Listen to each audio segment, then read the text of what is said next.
Егерде сен білікті, білімді мықты аниматор болғың келсе, сенің анимация тарихынан, анимацияның жасалу қағидаларынан, оқиғаны сауатты баяндаудан хабарының болғаны өте маңызды.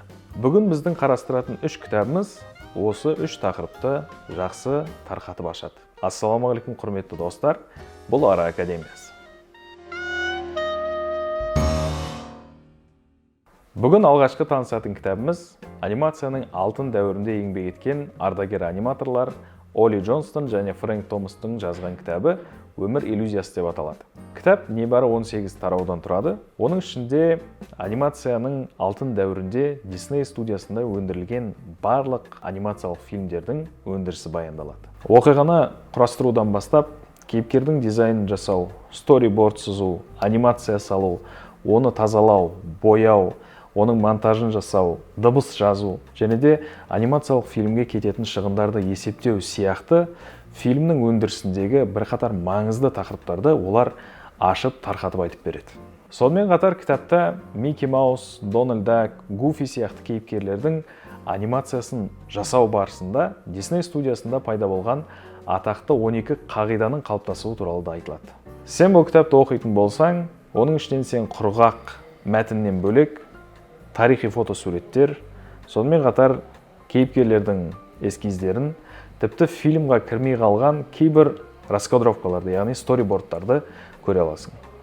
Егер кітапты бастауыш аниматор оқитын болса, кітап оған анимация туралы жақсы түсінік қалыптастыруға керемет көмектеседі. Ал егер кітапты жұмыс жасап жүрген білікті маман оқитын болса, онда ол біріншіден оған қайталау болады, екіншіден оның кәсіби деңгейінің артуына зор үлесін қосады. Екінші біздің танысатын кітабымыз жайлы білмейтін аниматор кем деген шығар. Қазіргі таңда бұл кітап барлық аниматордың бірінші нұсқаулығы болып есептеледі. Ол Ричард Уильямстың кітабы, түп нұсқасында аниматор Survival Kit деп аталады. Оның авторы америкалық режиссер-аниматор Ричард Уильямс өзінің кітабында анимацияның жасалу техникалары туралы бүге-шүгесіне дейін тоқталып өтеді. Өмір иллюзиясы кітабынан біз анимацияның пайда болу тарихы туралы білсек, бұл кітап бізге енді анимацияны қалай жасау керектігін үйретеді. Анимациядағы уақыт пен кеңістікті сезінуді, сонымен қатар адам және жануар денесінің механикасының қозғалысын үйретеді. Одан бөлек кейіпкердің эмоциясын сауатты бейнелеу. Оған қоса кейіпкер егер сөйлейтін болса, липсингті қалай жақсы және дұрыс орындау керектігін де анық ашып айтып береді. Бүгінгі таңда бұл кітаптың аниматорлар үшін жол нұсқаулық атануы жайдан жай емес.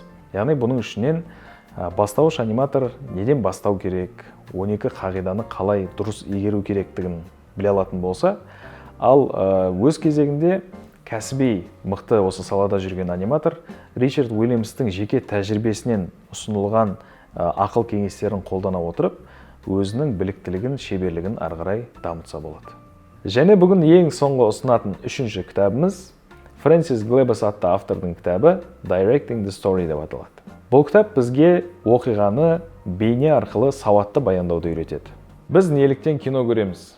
Раскадровка деген не нәрсе және оны біз қай жағдайда қолданамыз? Кадрдегі қозғалыс пен эмоция, жарық пен көлеңкені сауатты қолдану, оқиғаны жанамалап және тура жеткізу сияқты мына оқиғаны баяндаудағы маңызды тақырыптарды Фрэнсис Глэббас өзінің жұмыстарының мысалында жеңіл әрі түсінікті етіп жеткізеді. Сонымен бүгін біз сендермен өте жақсы 3 кітаппен таныстық. Бірінші кітап бізге анимация өнерінің пайда болу тарихынан сыр шертсе, екінші кітап бізге осы анимацияны жасаудың қағидалары туралы айтады. Ал үшінші кітап бізге оқиғаны бейне арқылы сауатты баяндауды үйретеді. Сабақ соңында айтқым келетін зат, бұл барлық кітаптағы білім сендерге белгілі бір деңгейде ғана көмектеседі. Сол үшін біз айтқан кітаптармен шектеліп қалмай, басқа да дерек көздерінен білім іздеп үйренуге талпыныңдар. Өйткені білім енемен құдық қазғандай. Егер біздің сабақтарымыз сендерге ұнаса, егер сендер біздің сабақтан бір пайдалы зат алып атсаңдар, біз сендерді дұрыс бағыттай алып жатсақ, міндетті түрде біздің арнамызға тіркеліңдер.